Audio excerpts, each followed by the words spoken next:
นุเถระครูบาอาจารย์เจ้าจุตนจุองค์เจริญสุขเจริญธรรมป้อออกไม่ออกศรัทธาสาธุชนพุทธบริษัททั้งหลายที่ได้สดับรับฟังเสียงธรรมในรายการวิทยุ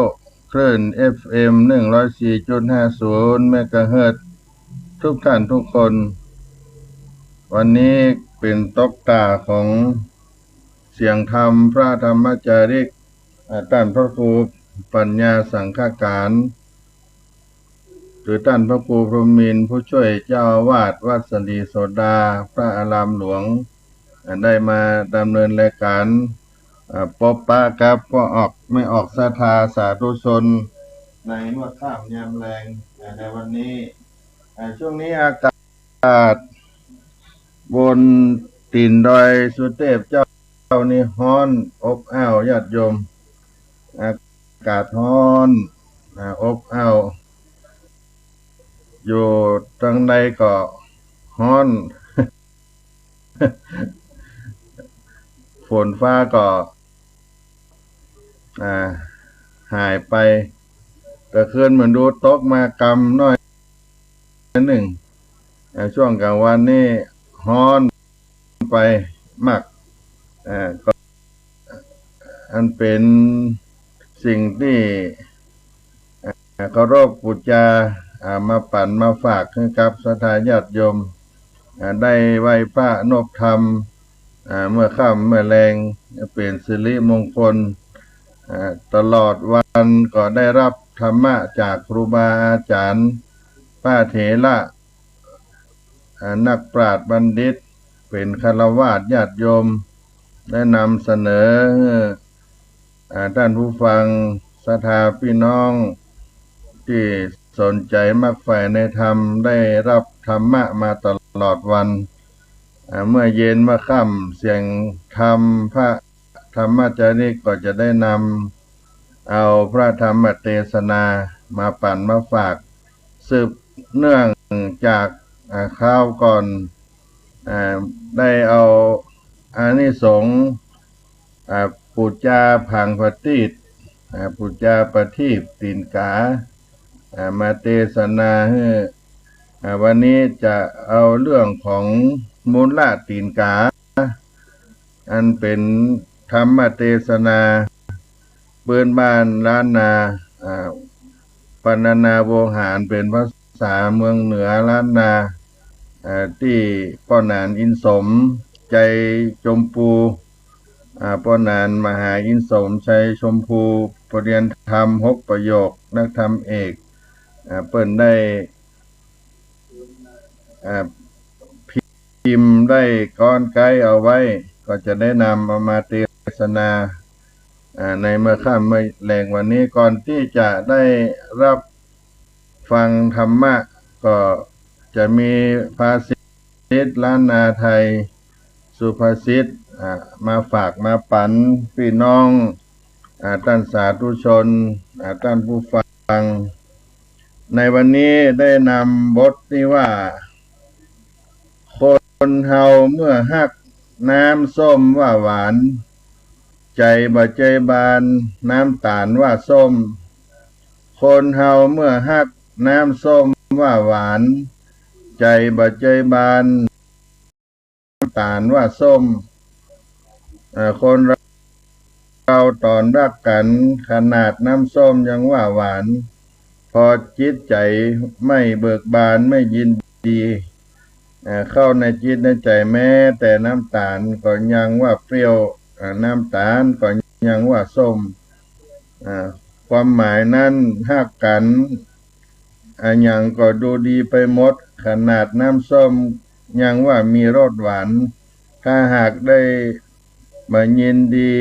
มาเปิงใจกันจังกันขึ้นมาไปพอไปดูอย่างก็บ่เข้าท่าแม้แต่น้ำตาลก็ยังว่ามีรสส้มรสเปรี้ยวขึ้นมาอาจารย์สนันทธรรมที่สำนักส่งเสริมศิลปะวัฒนธรรมมหาวิทยาลัยเชียงใหม่เปิ้นได้ประพันธ์เป็นบทข่าวในสุภาษิต ในบทนี้เอาไว้ว่าคนเฮาเมื่อฮักน้ำส้มว่าหวานใจบ่เจยบานน้ำตาลว่าส้มสิ่งที่เกยงามลวดหวามเหลือกล่มไปตามอารมณ์แตกมั่งมนุษย์ยิงใจกลายเป็นไม้ห้างมาแห่งแตกบ้างเปตาขันติข่มไว้ไฟใจรักษาสัมพันธนาวิญญากุ้มเท่าในข้าวนี้ได้ประพันธ์ไว้ว่าคนเฮาขณะที่ฮักกันอยู่น้ำส้มที่มีรสเปรี้ยวก็ยังชมว่าหวานแต่คราใดที่จังกันขึ้นมาขนาดน้ำตาล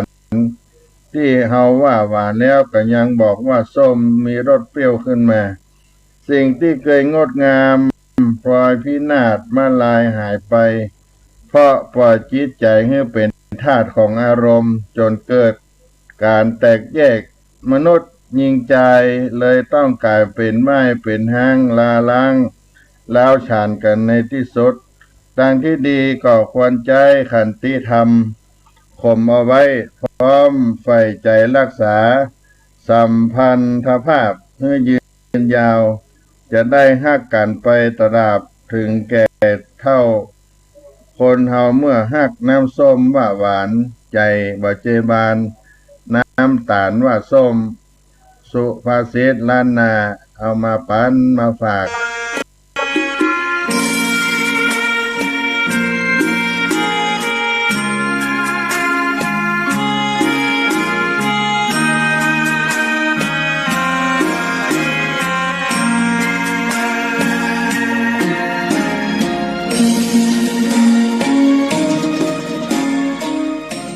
ก่อนที่จะได้สดับรับฟังพระ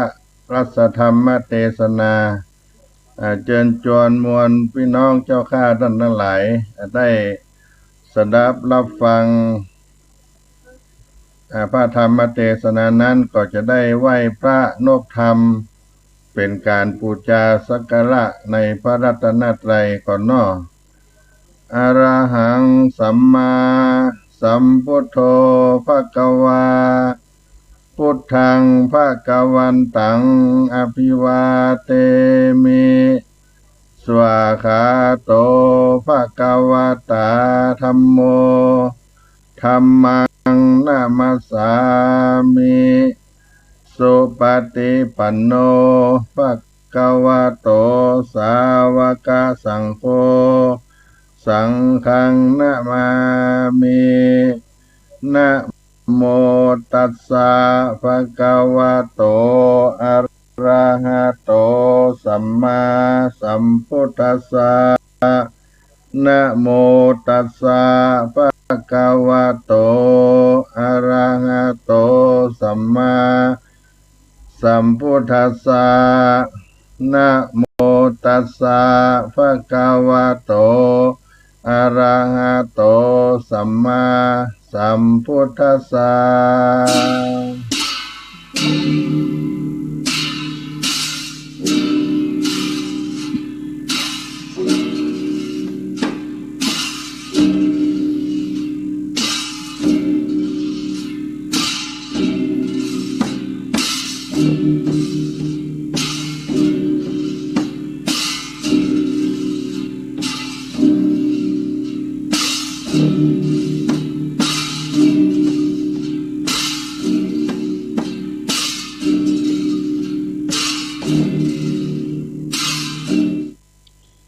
สมเด็จเลยพระคาตนฉลาดเสด็จขึ้นธรรมาสแก้วและจองคำวายหลังอาบเอิงดีมีรัศมีงามอยู่ย้อยแย้มสองฝ่ายแก้มเพียบผิวคำผู้คาก็ อับบำธรรมจิมพระอยู่จองจรขอพระคาอย่าเก่งคำขอ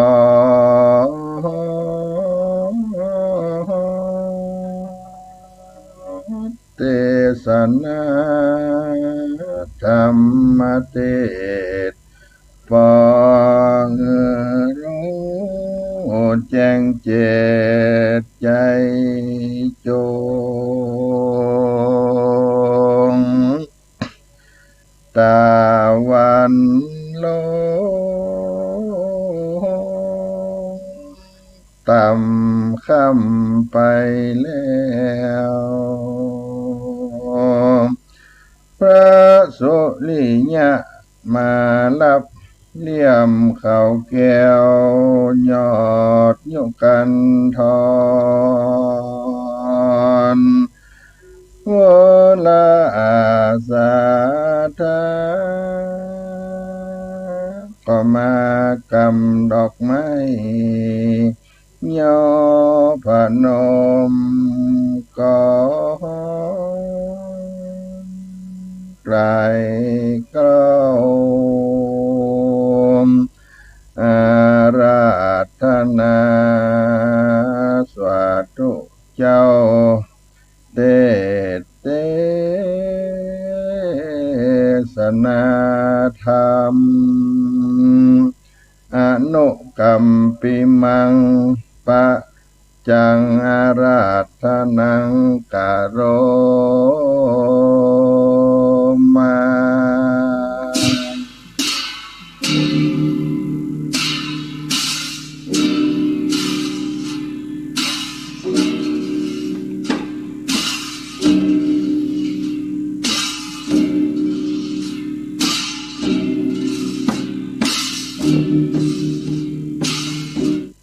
นะโมตัสสะภะคะวะโตอะระหะโตสัมมาสัมพุทธัสสะปัญจพุทเทนะมามิหังปาฏิปัสสุตตะกาโมละปวัตติงปวัคคามิตังสุนาทะสมาหิตาติสาทโวดุราสาปุริสาทั้งหลายตั้งยิ่งใจน้อยใหญ่อันมักไฟตั้งบุญหือตาโน้นบ่ขาดรักษาศีลอาจเตรียมมาบัดนี้หมดละศรัทธามวลหมู่ได้อยู่ทอมทาดาฟังวรัสธรรมเทศนาได้กระทำรอยลี่ตามปฏิปูจาแป่งตีนกาตั้งไว้น้ำมันใส่ดูงามแล้วจิตามส่องแจงดูจุแห่งรุ่งเรืองไรเราจะไขบอกกล่าวรู้ข่าวอาการแห่งโบราณจารีตคือผัดที่ตีนกาศรัทธาน้อยใหญ่รู้แจ้งใครตามมีบัดนี้และนาอาทิเตกิราสัมมาเยดังเราจะรู้มานิสัยแต่ก่อนไทยโบราณเฮิงเมินนานนักแก่นับบ่แป้สังคัญญามีแม่กาตัวหนึ่งโสดบ่ร้ายโหดตาโรนปีกและโคนขาวผ่องวันนะส่องดูเปล่ายังตนข่าวสะอาดดังวันนะญาติหอยสั่งเจ้าหมู่จังจุกูบ่ฮืออยู่จอมจุม บินมารุมสับตอดดามวยมอดอินทรีก็บินหนี้จากหมู่เข้าไปสู่ดงดำกะตำหังใหญ่บนกิ่งไม้เฟยนาริมกงกามแม่น้ำกวางเขาอยู่สร้างสไหลลำดับไปใจก็ออกไข่มีมางามโสภาวะเวนมีหาแก่นดีลีแม่กามีใจชื่นปิติตื่นเจยจมอภิลมฝากเพื่อใจไฟเอื้อแป่งปาน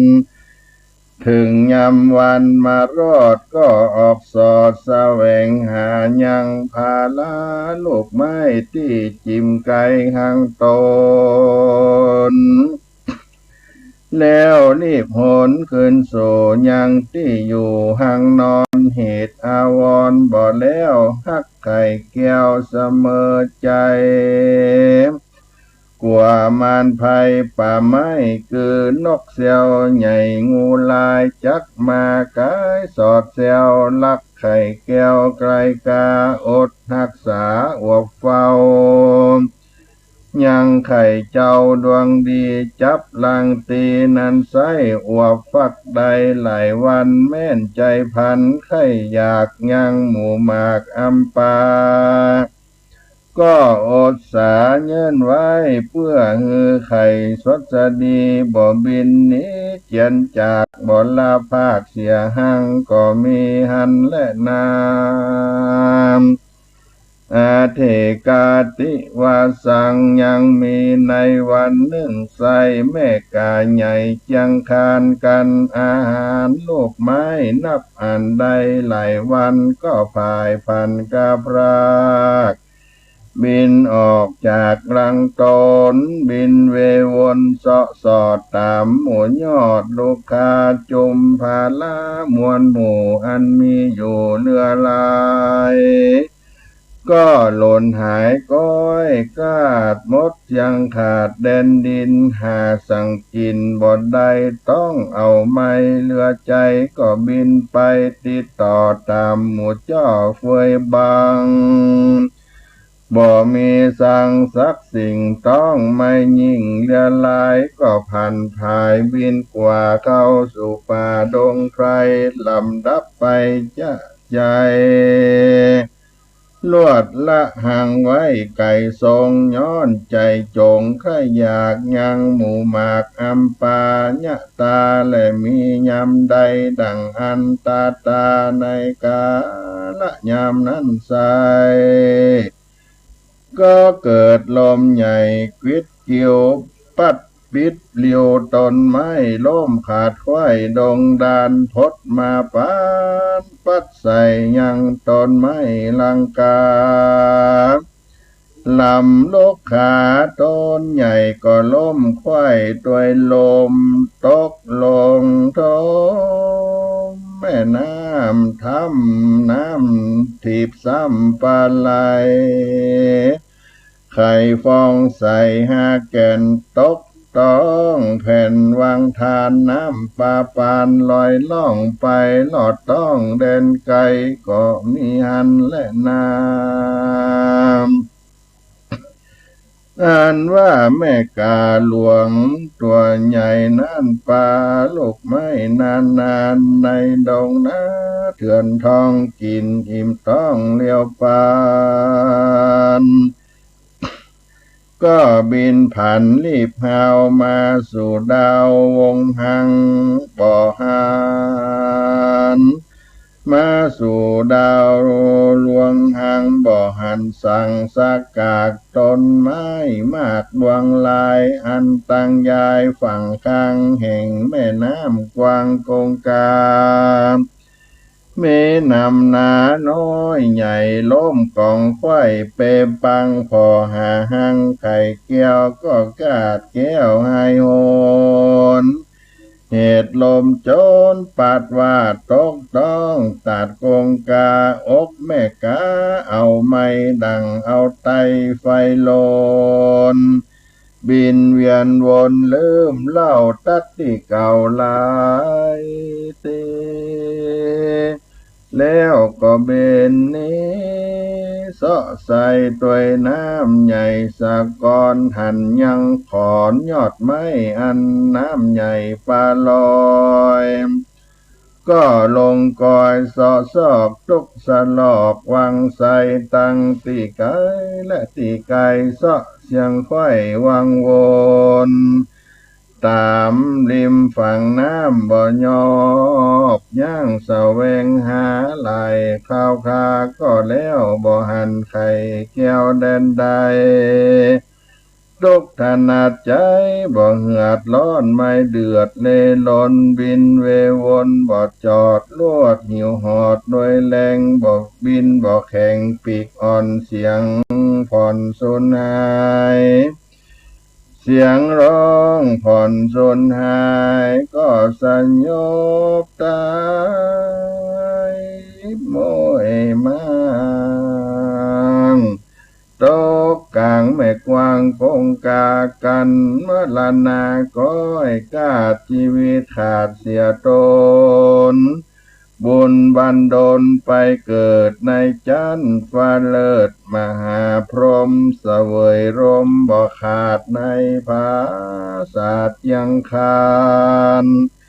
มีนามขานว่าไว้สืบแต่ไทยเมินมาว่าคติกามหาพรหมว่าอันก็มีหันและนามเต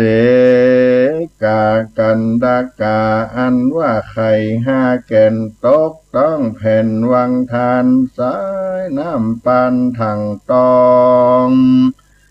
ได้พรากห้องเสียกันต่างพัดผ่านไปลอดถึงที่จอดสดสดีตามกำปีแต่เก้าอาจารย์เจ้าจะใครว่าไข่ฟองใสแก่นนึ่งใสไหลล่องโตฟองทานไปปะปานจอดต้าแม่ไก่ป่ามาหานมีใจมันจื่นโซกล้าไปสู่ลังนอนยินอาวรณ์หักมากอุปาถาดอุมลาแก่นนึ่งนั้นนาลอยล่องไปตามต้องวังใสมีวันไวกว่าเก่าบ่หม่นเศร้าหมองมัวไปลอดหางัวในป่าอันลงต้าวังตาลไข่จังคันเข้าจอดแม่งัวตอดตาหันมีใจผันอ่วงห้อยดังลูกน้อยเตรียมใจก็เอาไปเมียดไว้อยู่ที่ไกลกาญญาแก่นนึ่งนั้นนาแถมเล่าไปลอดที่เต่าริมวังเต่าหันยังไข่แก้วใจผ่องแผ้วยินดีคุณนามีเกิดต้องในแห่งห้องมโนใจลวดเอาไปฝากเพื่อใจไฟเอื้อปิญญาแก่นนึ่งนั้นนาลอยล่องไปลอดห้องดอนทรายอันคนหลายหลากนาลงสักพาตั้งวันยิงคนนึ่งหันไข่แก้วใจผ่องแผ้วนานำก็รีบนำไปสู่ยังที่อยู่เกหาแก่นนึ่งนั้นนาไปลอดที่นาคจอดอาศัยนาคมีใจใฝ่เอื้อเอาฝักเพื่อแบ่งปันอยู่แห่งกันข้ามเจ้ารักไข่เจ้าบุญภายไข่ตั้งหลายหาแก่นลอยละเล่นวังใสลอยไหลไปตกตอดถึงที่จอดไผ่มันตกไก่กันต่างดาวเป็นดังกล่าวไขมานั้นแลนาตะโตปาลังทัดแต่นั้นไปนาบ่เนิ่นจ้าเหินนานไข่จังคานตังหาก็แตกอากวนอามเป็นใจงามประเสริฐลางกานาเลิศนำนา พดออกมาจากไข่แล้วคืนใหญ่เลี้ยวปันแม่เลี้ยงหันหักมากบ่เฮือพรากนี่ไกลกันมีวันไวคืนใหญ่รู้แจ้งไข่ตามธรรมก็ไข่กรรมบอกเล่าอย่างเงื่อนเก้าเดิมมาเฮือพุทธาหน่อน้อยรู้ที่ถอยตามมีหน่อมุนีหนุ่มเนาฟังกรรมเล่าไก่จากวันขุนนามีมากอันแม่เลี้ยงหากไข่ปั่นอกติบตันตำก้อยตุกจ่องหอยเครื่องกีวันเดือนปีปันควายกันใหญ่เติงตันใจบ่พันจ่องก้องอยู่ในห้องกามกุลก็ย่อมือตูนต่างเก่าไว้แม่เจ้ามันดาว่าขอลากาพรากออกไปจากแดนตน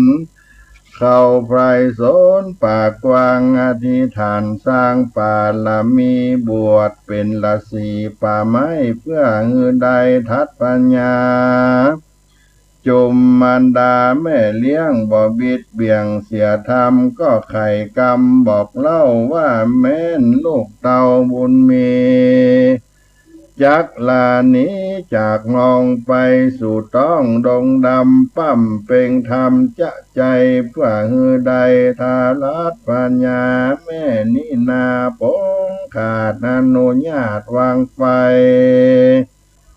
เต้าว่ายามใดลูกเต่าได้เป็นพระเจ้าโพธโลกาอันว่านามาแม่เลี้ยงอย่าฮือเสียงหายนี้แม่ขอมีชื่อซอยติดลูกน้อยตัวไปแด่เติมว่าอันเมื่อนั้นหนอโมนียอดซอยรับถอยปัญติญญาแล้วไกลกาลาภาคออกไปจากแดนตนเข้าไพรสนป่าไม้บวชเสียงควายจุคนก็มีหันและนาเตมานะวาอันว่าใจจุมลามตั้งหาอยู่ต่างนาไก่กันบอกเคยหันและหูว่าพี่น้องอยู่แดนใดบ่มีไผบอกกล่าวเฮือรู้ข่าวขี่ญาต่างเกิดมาจากไข่แห่งกาแม่ใหญ่บุญมีจำเลินดีต่างห้องต่างเสดต้องอานากันตีคาขึ้นใหญ่ต่างเกิดควายกันนิ่งใน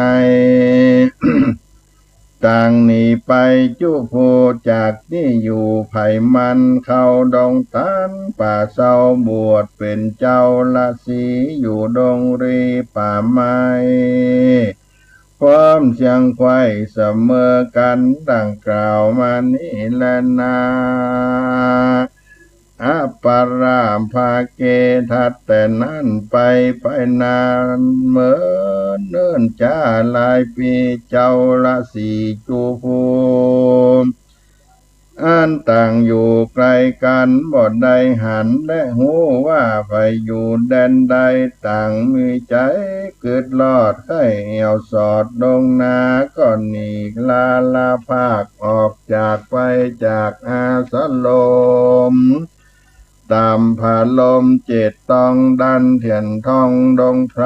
จริงพดไปพร้อมไข่ที่ปืนไม้ใหญ่โปสไล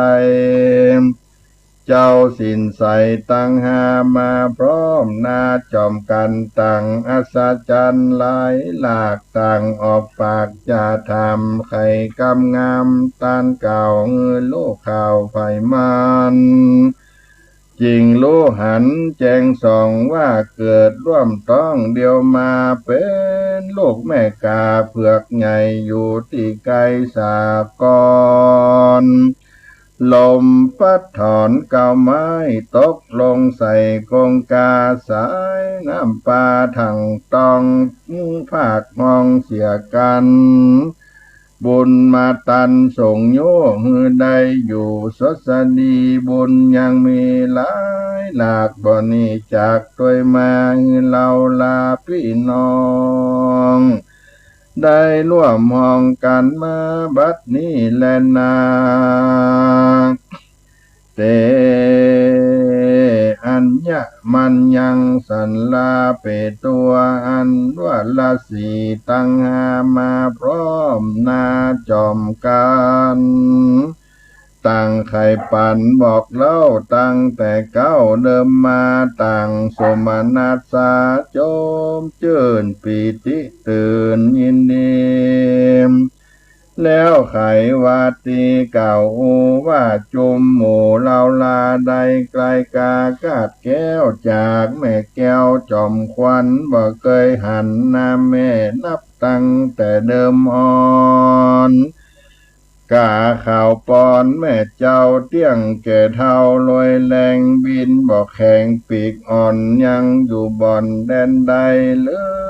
บ่าแม่สายร้องไห้ทุกเอาไม่อาทวาโตกองกาแม่กวางลวดมวยม้างวามวายเราตั้งหลายจุผูกเกิดตึงอยู่ตึงวันยินไข้หันหน้าแม่เพื่อตอบแก่แทนกุลเพื่อกำหนดแม่เจ้ายามแก่เท่าจันลาบัดนี้นาเจ้าแม่ยังอยู่แก่แดนใดเราควรอธิษฐานใจจุพงไลรู้สัญญาว่าจุมเราลาพี่น้องเข้าสู่ห้องดงเรียน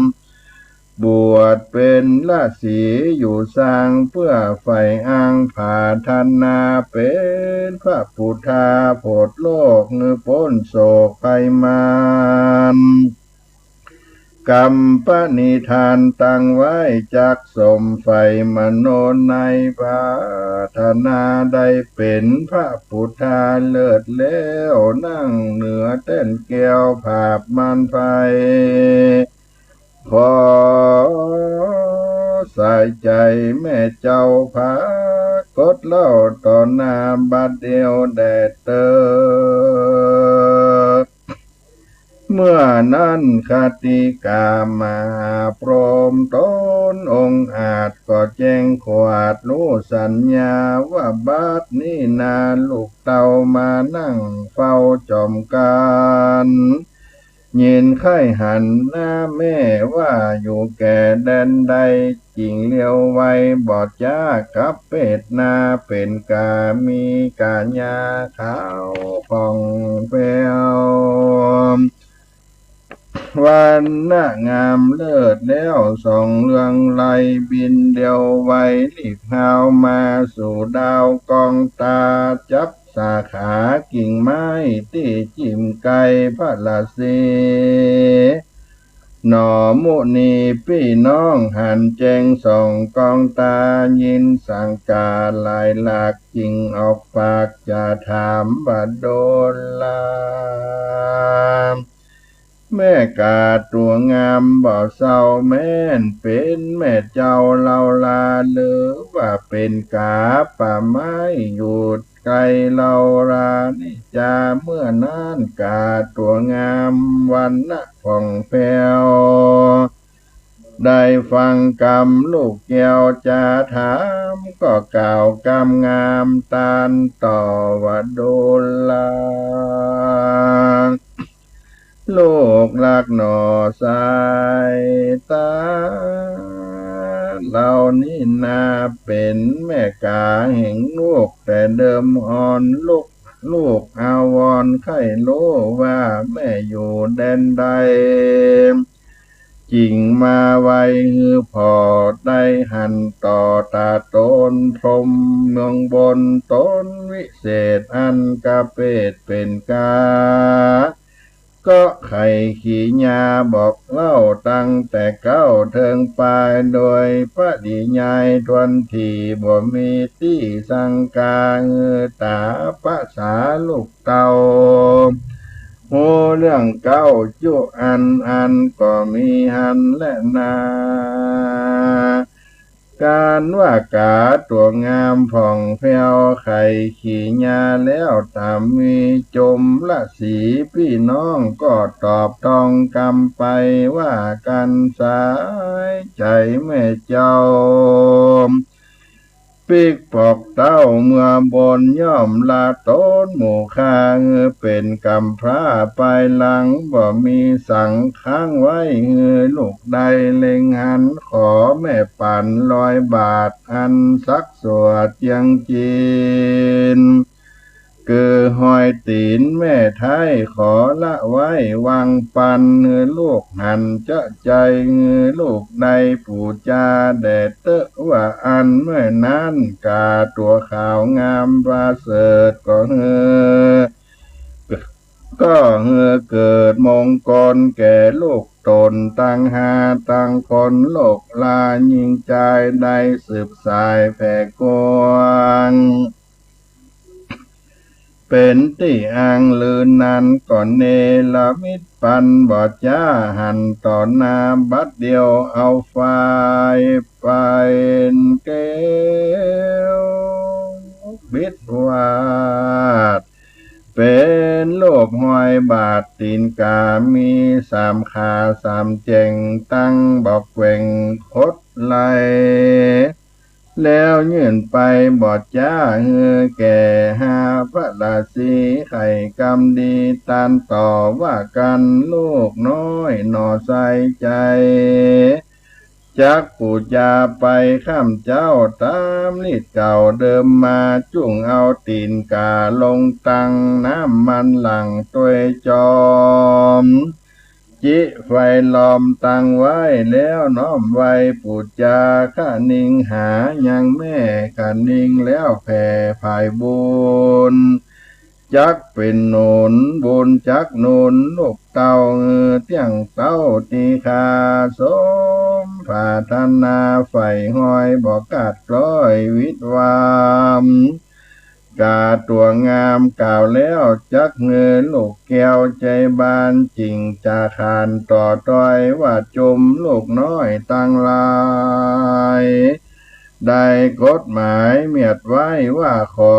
ใดทาลักพัญญาเป็นพระพุทธาโพดโลกโพ้นโศกภัยมารแม้นยามใดลูกเต่าจากใดเป็นพระพุทธเจ้าตนทาลงญาณแม่จักเอาปาลิคานวิเศษมาจากเขตเมืองบนเป็นกติกามาพรหมมาถวายลูกเต่าอันจักเป็นเก้ามูลนีแถมสลียศใหญ่พร้อมเชียงควายจุองค์จะและนา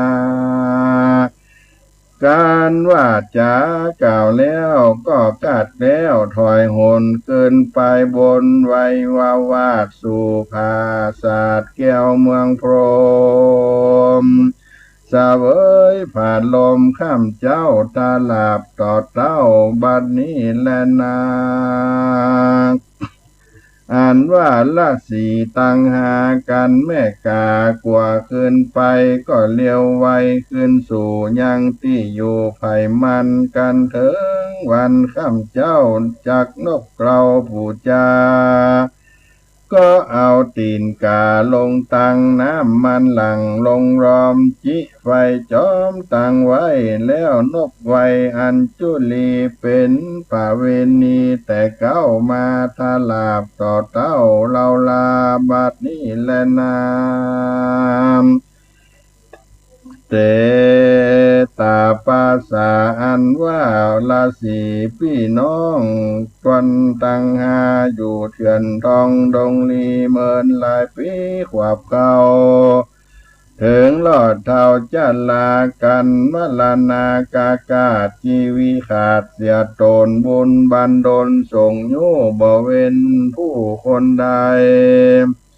ก็ขึ้นไปบังเกิดในจันฟ้าเลิศทุสิดาก็มีหันและนา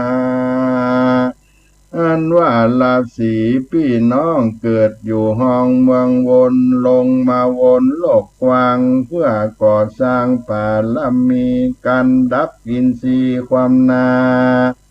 ก็ไปเกิดจันฟ้าเมืองสวรรค์พัดเวียนกันบอกขาดหลายแสนชาตินีลีส่วนราศีพี่เก้าบุญมากเต้าเติงตาล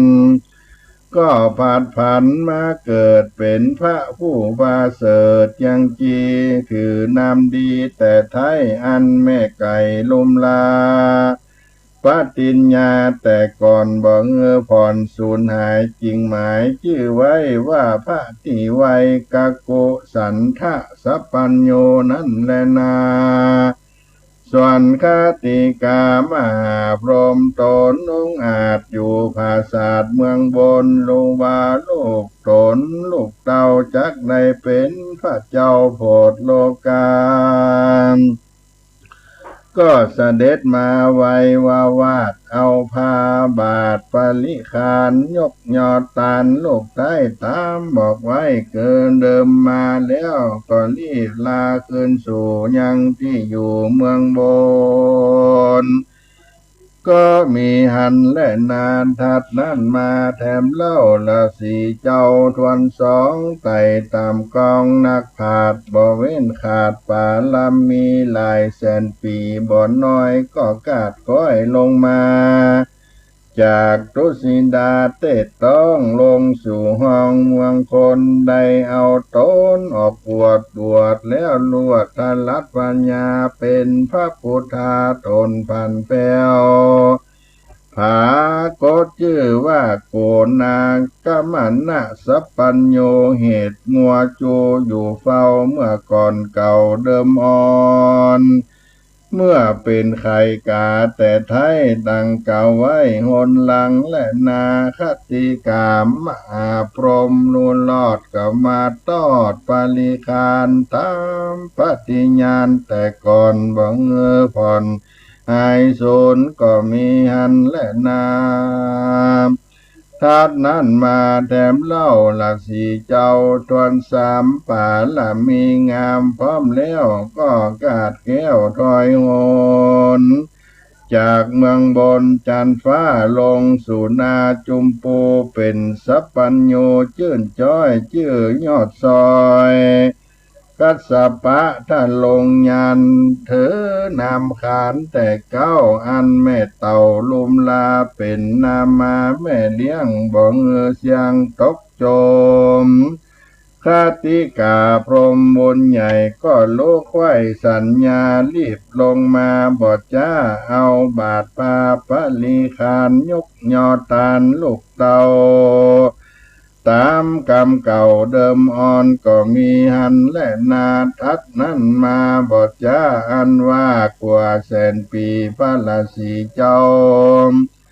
ทวนสี่ป่าละมีกี้บลมวนกาละกวนมาลอดเปิงเป็นยอดโพธิญาณก็อธิษฐานร้อยกล้าจากภาศาสตร์เมืองบนนำเอาต้นมาเกิดในเมืองอันพาเสริฐชื่อกาปิละวัตถุปุลีลวดลานี้ออกบวชคติกาพรหมลวดเน่งหันลงมาปันไว้วาดเอาพาบาทปริคานยื่นยอตานลูกเต้าตามกรรมเก่าสัญญาหนอพุทธาบวชแล้วได้นั่งเต้นเกี่ยวทลัดปัญญาเป็นพระพุทธานประเสริฐคือพระโกตมะเลิศยังจีเป็นนามดีแต่เก่าเหตุญาจ้างสักพาเฝ้าลุมลางันและนาปัญจโมปนะตาปะโสมพระราศีโตน้องลาอันอยู่ทาเมินนานมีสมปานแก่แล้วยังพงแต่นแก้วเสวยสีสำลันดีจื่นจอย ในผาศาสตร์ซอยจังคานบนสถานฝากฟ้ามีจื่อตุสิตากันกาละมาจูจอดควันเป็นยอดสัพพัญโยจักลงจูโลกไตเป็นพระนิไวยโพสัตตาติดชื่อมาแต่เก้าว่าเป็นพระเจ้าอริยเมตไตรตามนำไขแห่งนาคนันอุปาถากเดิมอ่อนนั้นแลนาส่วนคติกามมหาพรหมตนองค์อาจอยู่ปราสาทเมืองพรหมหันอุดมลูกซ้อยจากเป็นพระยอดซอยทานลงธรรมก็จักนำเอาพาพร้อมทวนนาปริคารบาทยอดตาลลูกเต้าตามกำเก้าปฏิญญาบ่ยาจะแลนาตุมเหพระวันตาตั้นตังลายมวลหมู่อันนั่งอยู่นานนำได้ฟังธรรมจนที่ต่างเราจี้ไข่ปานจุ่งปากันเก็บเข้าใส่ในมโนในรีบหนีไกลจากบาปเล่นหาบตังบุญจักเป็นโกนโน้นส่งโยใดอยู่สวสนีสมฤทธิมั่งเต้าใดปันใดเข้าสู่เนลปานในอนาคตาการไปนาร่วมพระเจ้าฟ้าอริยเมตไตรจุคนบ่อยาจะแลนานิติตังขีญาสังวันนาวิเศษจาห้องเหตุมูลละตีนกาในยะหนึ่งว่าปัญญากาเผือกก็บังโกมสมเล็ดสะเด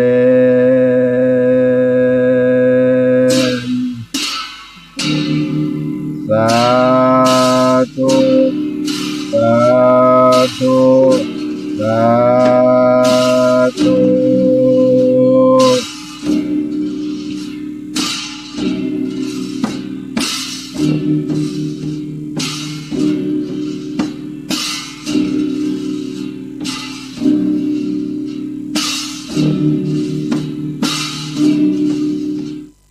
มหามูลศรัทธาท่านทั้งหลายก็ได้สดับรับฟังพระรัตธรรมเทศนายังมูลตินกาเป็นพระธรรมเทศนาพันลนาโวหารล้านนากล่าวด้วยแม่กาเพือกที่ได้ใครออกมาแล้วก็ได้ไปออกหากินก็กาเผือกแม่กาเผือกได้ทำหังตีดไม้เดือเก้าไม้เดือหิมแม่น้ำแม่กาเผือกให้ไข่ออกมาอยู่5 แก่นแล้วก็พัดกันฟักไข่เอาไว้ด้วยทนุถนอมด้วยความหักของแม่กาเผือกที่ได้ทำหังเอาไข่ตนไว้ที่บนไม้เดือหิมแม่น้ำต่อมาแม่กาเผือกก็ออกไปเสาะกินลูกไม้หัวมันแล้วก็มีครั้งหนึ่งก็มีลมมาปัดต้นไม้เดือนั้นทำให้ไข่ตั้ง5นั้นไหลไปล่องลอยไปโดยสายน้ำเป็นพายุใหญ่ปัดไข่ตั้ง5ล่องไหลไปโดยกระแสหน้าที่แม่น้ำที่ไหลไปเชี่ยวกรากวังวนน้ำก็ไหลปัดไข่ไปถึงที่สุดไกลจากที่หังของตัวเก่าของแม่กาเผือกนั้นไข่ตั้ง5ก็ไปตกตามที่ต่างๆเมื่อลมปิดผิวพายุที่ได้ปัดไข่นั้นไปหยอบย่างไข่ก็ไปตกอยู่5 แห่ง5 ที่ด้วยที่ไปตกอยู่ที่แม่ไก่1 ตกไปที่แม่นาคหนึ่งแม่เต่าหนึ่งแม่งัวหนึ่งแล้วก็แม่ยิงที่เป็นจ้างซักผ้าบางที่ก็ว่าเป็นราชสีห์นะเอาไปเลี้ยงก็มีอยู่5 แก่นแต่ในธรรมนี่เพิ่นว่าเป็นแม่จ้างซักผ้าในตำหาเล่าหนึ่งก็เป็นราชสีห์ก็มีอยู่5 แก่นมีอยู่5 แก่นใครก็ออกมาเป็นละอ่อนป้อใจทั้งหมดถึง5 คนแล้วก็เมื่ออายุถึงวัยประมาณว่าได้สัก16 ปีนี่ก็พากันเข้าป่าบวชเป็นพระฤาษีบวชเป็นพระฤาษีถึง5 คนก็ปั่มเปงธรรมก็ได้มาลำนึกถึงยังแม่กาเผือกที่ได้เลี้ยงได้ดูไข่หันแม่แห่งตนก็ขึ้นไปอธิษฐานแม่กาเผือกที่ได้ตายไปเกิดเป็นฆาติกามหาพรหมก็ลงมาจำแรงตัวเป็นแม่กาอันขาวงามสะอาดส่องใสรุ่งเรืองไรดูงามเมื่อฤาษีทั้ง5ได้หันแล้วก็บอกว่าเป็นแม่กาที่ได้ไข่ออกมาเกิดเป็นฤาษีทั้ง5ที่ออกบวชผ่าธนาไข่เป็นพระพุทธเจ้าแล้วก็ได้เกิดมาในพัทธกัปของเฮาในกัปนี้ที่มีพระพุทธเจ้าทั้ง5 พระองค์พระกักุสันทะโกนากัมมนะกัสสปะโกตมะสีอริยเมตไตรเนี่ยทั้ง5 องค์นี่ในพัทธกัปของเฮาที่เฮาเกิดมาในศาสนาแห่งพระพุทธเจ้าตนทน4พระสมณะโคดมพระโกตมะเฮานี้แล้วก็อธิษฐานให้ลูกให้เต้าได้หันแล้วก็ได้ตั้งกรรมปรารถนาเมื่อลูกได้เป็นพระพุทธเจ้ารัตพญาแล้วฆาติกามหาพรหมนี่ก็จะเอาอัฐบริขารบาทจีวรเอามาถวายทานให้ลูกที่ได้ตรัสรู้เป็นพระพุทธเจ้าแต่ละองค์ละองค์จนครบถึงพระศรีอริยเมตไตรองค์สุดสายล่าที่จะมาเกิดโพธิโลกล่าเฮาต่อไปอันนี้ก็เป็นเรื่องราวของมูลลาตีนกาที่แม่กาเผือกได้อธิษฐานย่ำพระบาทย่ำห้อยตีนกานะไว้บนแผ่นหินแล้วก็ฟันฝ้ายนะเป็นตีนกาจมลงไปในแผ่นหินนั้นเป็นห้อยตีนกาให้สักการะบูชาที่ฤาษีทั้ง5นั้นเมื่อเกิดเติงหาแม่สักการะบูชาก็ให้หันห้อยตีนกานี่ต่างหน้าแม่กาเผือกนั้นก็กลับขึ้นไปอาจารย์พรมเมืองบนหมู่เฮาต้านทั้งหลายก็ได้ถือเอามาเป็นประเพณีการบูชาปฏิตีนกาเอาน้ำมันงาน้ำมันบะเป้าอะไรอย่างเขาใส่เอาไว้บูชาสักการะเป็นการบูชาพระพุทธเจ้าทั้ง5 พระองค์ที่เอาห้อยตีนแม่กาเผือกนี่เป็นเครื่องสักการะบูชาอันเป็นที่มาของมูลลาตีนกาได้ฟันเป็นเชือกเป็นสาย3 แง่งเอาตั้งไว้เอาบูชาเป็นดังตีนแม่กาเผือกนั่นก็เป็นประทีปจุดถวายเป็นพุทธบูชาลำลึกถึงผู้ให้กำเนิดของฤาษีทั้ง5หรือว่าที่ได้เกิดมาเป็นพระพุทธเจ้ากักุสันโธพุทธเจ้าพระโกนากัมมนะพุทธเจ้าพระกัสสปะพระพุทธเจ้าพระสมณะโคตมะพุทธเจ้าแล้วก็พระศรีอริยเมตไตรที่จะได้มาเกิดในภาคหน้าเป็นพระเจ้า5 พระองค์ที่เขาไหว้กันนะโมพุทธายะเป็นคาถาพระเจ้า5 พระองค์ที่ได้เทศนาไปก็ได้สรุป